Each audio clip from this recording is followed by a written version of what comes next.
ये वीडियो उन सभी के लिए एक मार्गदर्शिका है जो अक्सर गलत समय पर गलत बात बोलकर अपने बनते हुए काम बिगाड़ लेते हैं, या जिनके भीतर विचारों का समंदर तो है लेकिन वे उन्हें सही शब्दों में पिरोना नहीं जानते।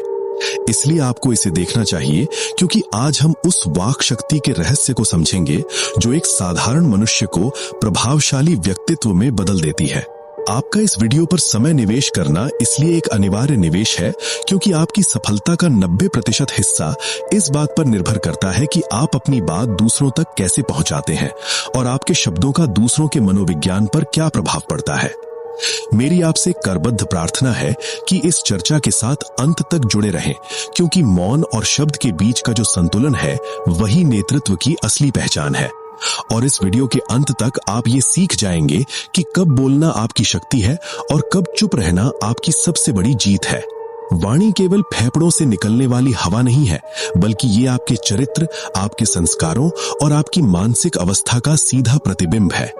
हम जो बोलते हैं वो केवल ध्वनि नहीं होती, बल्कि वो एक ऊर्जा होती है जो सामने वाले के हृदय में या तो अमृत घोल सकती है या विष का संचार कर सकती है। उपनिषदों में वाक को ब्रह्म कहा गया है, वाग्वय ब्रह्म, जिसका अर्थ है कि शब्द स्वयं में ईश्वर का स्वरूप है और उनका अपमान करना या उनका दुरुपयोग करना अपने ही अस्तित्व को दूषित करना है। जब आप बिना सोचे समझे कुछ भी बोलते हैं तो आप अपनी आंतरिक ऊर्जा का अपव्यय करते हैं, जिससे आपकी निर्णय लेने की क्षमता कमजोर होने लगती है। अक्सर हम अपनी बात को मनवाने के लिए ऊंची आवाज या कठोर शब्दों का सहारा लेते हैं, जबकि सत्य यह है कि शब्दों में वजन उनके वॉल्यूम से नहीं, बल्कि उनके पीछे छिपे तथ्य और सत्य से आता है। भगवद गीता के 17वें अध्याय में कृष्ण वांग्मय तप यानी वाणी की तपस्या की व्याख्या करते हुए कहते हैं कि ऐसा वचन जो उद्वेग न पैदा करे, जो सत्य हो, प्रिय हो और हितकारी हो, वही वास्तविक तप है। यदि आपकी बात सुनने वाले को मानसिक कष्ट दे रही है तो वो सत्य होते हुए भी तप की श्रेणी में नहीं आती। वाणी का संयम ही वो गुण है जो एक क्रोधित भीड़ को भी शांत कर सकता है और टूटे हुए रिश्तों में फिर से जान फूंक सकता है। वाणी के विज्ञान में मौन का स्थान शब्दों से भी ऊंचा है, क्योंकि शब्द वहीं से जन्म लेते हैं और वहीं विलीन हो जाते हैं। जो व्यक्ति चुप रहना नहीं जानता वो कभी प्रभावी ढंग से बोल भी नहीं सकता, क्योंकि उसके पास शब्दों का चयन करने का विवेक ही नहीं होता। योग वशिष्ठ में कहा गया है कि मौन रहने से मानसिक विक्षेप शांत होते हैं और अंतरात्मा की आवाज स्पष्ट सुनाई देने लगती है। आज की दुनिया में जहां हर कोई बोलने के लिए उतावला है, वहां एक अच्छा श्रोता यानी लिसनर बनना ही आपकी सबसे बड़ी विशेषता बन सकती है। जब आप सुनते हैं तो आप ज्ञान अर्जित करते हैं, और जब आप बोलते हैं तो आप केवल वही दोहराते हैं जो आप पहले से जानते हैं। शब्दों का चयन करते समय हमें अहिंसा के सिद्धांत का पालन करना चाहिए, क्योंकि जुबान से दिए गए घाव अक्सर शस्त्रों के घावों से गहरे होते हैं और कभी नहीं भरते। महाभारत का भीषण युद्ध भी एक गलत वाक्य अंधे का पुत्र अंधा से ही शुरू हुआ था, जो इस बात का प्रमाण है कि एक गलत शब्द पूरे वंश का विनाश कर सकता है। पतंजलि योग सूत्र में सत्य के साथ अस्तेय और अपरिग्रह की तरह शब्दों के संयम पर भी जोर दिया गया है, ताकि आपकी ऊर्जा का केंद्र विक्षेपित न हो। बोलने से पहले खुद से 3 सवाल पूछें। क्या ये सच है? क्या ये जरूरी है? और क्या ये सुनने वाले के लिए मंगलकारी है?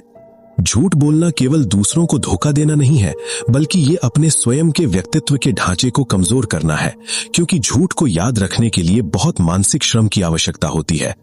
जब आप सत्य बोलते हैं तो आपका मन हल्का रहता है और आपके शब्दों में एक नैसर्गिक तेज आ जाता है, जिससे लोग स्वतः ही आपकी ओर आकर्षित होते हैं। मुंडक उपनिषद का सत्यमेव जयते केवल आदर्श वाक्य नहीं है, बल्कि ये वाणी के विज्ञान का आधार है कि जो सत्य पर टिका है उसे पराजित नहीं किया जा सकता। छल कपट की वाणी क्षणिक लाभ तो दे सकती है, लेकिन दीर्घकालिक सफलता केवल पारदर्शी और ईमानदार संवाद से ही संभव है। चापलूसी और मीठी बातों से बचना भी वाणी के संयम का एक हिस्सा है, क्योंकि जो व्यक्ति केवल दूसरों को खुश करने के लिए बोलता है वो अपनी मौलिकता खो देता है।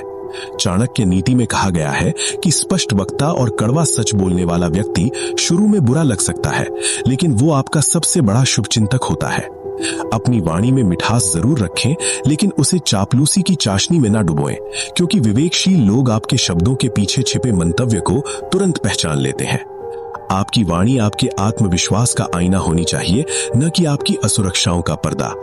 आधुनिक विज्ञान भी अब मानता है कि अफर्मेशंस या सकारात्मक आत्म सुझाव हमारे मस्तिष्क की वायरिंग को बदल सकते हैं। जब आप सुबह उठकर खुद से शक्तिशाली और सकारात्मक शब्द बोलते हैं तो आपका पूरा दिन उसी फ्रीक्वेंसी पर सेट हो जाता है। सांख्य दर्शन के अनुसार तन्मात्र यानी शब्द, स्पर्श, रूप, रस, गंध में शब्द ही सबसे सूक्ष्म है और इसका प्रभाव सीधे हमारी बुद्धि पर पड़ता है। अपने लिए कभी भी बेचारा या हारा हुआ जैसे शब्दों का प्रयोग न करें, क्योंकि जैसा आप बोलेंगे वैसी ही आपकी वास्तविकता बनती चली जाएगी। रिश्तों में संवादहीनता ही सबसे बड़ी समस्या है, जहां हम बोलते तो बहुत हैं लेकिन एक दूसरे को संबोधित नहीं करते। प्रभावी संप्रेषण का अर्थ केवल अपनी बात कहना नहीं है, बल्कि सामने वाले की अनकही भावनाओं को समझना और उनके अनुसार शब्दों का चुनाव करना है। रामचरितमानस में तुलसीदास जी ने गिरा अर्थ जल बीच सम कहकर शब्द और अर्थ के ऐसे संबंध को बताया है जो कभी अलग नहीं हो सकते। यदि आपके शब्द और आपके पीछे का भाव यानी इंटेंट एक नहीं है तो आपकी वाणी अपना प्रभाव खो देगी और लोग आप पर भरोसा करना बंद कर देंगे। क्रोध की स्थिति में वाणी पर नियंत्रण रखना ही असली वीरता है, क्योंकि उस समय निकले हुए शब्द वर्षों की मेहनत और प्रतिष्ठा को मिट्टी में मिला सकते हैं। जब मन अशांत हो तो उस समय प्रतिक्रिया देने के बजाय मौन धारण कर लेना ही सर्वश्रेष्ठ नीति है, क्योंकि क्रोध में बुद्धि हर ली जाती है। अष्टवक्र गीता हमें सिखाती है कि आग शुद्ध चैतन्य है और ये भावनाएं तो आती जाती लहरें हैं। इन लहरों के वेग में आकर अपनी वाणी की गरिमा को मत खोइए। जो व्यक्ति अपनी जुबान को काबू कर सकता है वो पूरे संसार को जीतने का सामर्थ्य रखता है।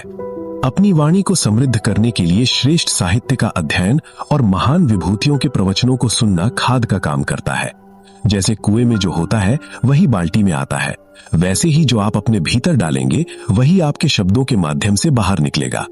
आयुर्वेद के अनुसार सात्विक भोजन और शांत वातावरण आपकी वाणी में सौम्यता और माधुर्य लाते हैं, जबकि तामसिक प्रवृत्तियां वाणी को कर्कश बनाती हैं। हर दिन कुछ समय मौन का अभ्यास करें ताकि जब आप बोलें तो आपके शब्दों में गहराई और शांति का अनुभव हो। शिक्षण, नेतृत्व और कला के क्षेत्र में वाणी ही आपका सबसे बड़ा औजार है और इसे तराशना आपकी व्यक्तिगत जिम्मेदारी है। एक सफल वक्ता वो नहीं है जो बहुत ज्यादा बोलता है, बल्कि वो है जो कम शब्दों में सबसे ज्यादा प्रभाव छोड़ जाता है। मांडूक के उपनिषद की ओम की ध्वनि हमें ये सिखाती है कि हर शब्द का एक कंपन होता है और वो कंपन ब्रह्मांड में सदा के लिए अंकित हो जाता है। अपने शब्दों के प्रति जिम्मेदार बने और उन्हें एक पवित्र अमानत की तरह उपयोग करें, क्योंकि आपके शब्द किसी के गिरते हुए हौसले को उठा सकते हैं। आज का ये संवाद आपको अपनी वाक शक्ति के प्रति सचेत करने का एक छोटा सा प्रयास है, ताकि आप अपने जीवन को बेहतर बना सके। अपनी वाणी को एक अस्त्र के बजाय एक मरहम की तरह उपयोग करें और देखें कि कैसे आपके शत्रु भी मित्र बनने लगते हैं और आपके मार्ग की बाधाएं दूर होने लगती हैं। उठिए और अपनी आवाज को वो गरिमा प्रदान कीजिए जिसका वो हकदार है, और याद रखिए कि आपकी जुबान ही आपके भाग्य का निर्माण करती है। जो संयम से बोलता है वो संसार के हृदय पर राज करता है। इस वीडियो के अंत तक मेरे साथ बने रहने के लिए आपका हृदय से आभार, क्योंकि आपकी ये एकाग्रता बताती है कि आप खुद को परिष्कृत करने के मार्ग पर अग्रसर है। मुझे विश्वास है कि आज की इन बातों ने आपको ये सोचने पर मजबूर किया होगा कि आपके शब्द कितने कीमती हैं और उनका उपयोग कितनी सावधानी से करना चाहिए।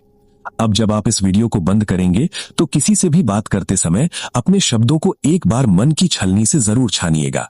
याद रखिए, आप जो बोलते हैं वही आप बन जाते हैं, इसलिए हमेशा श्रेष्ठ और कल्याणकारी ही बोलें।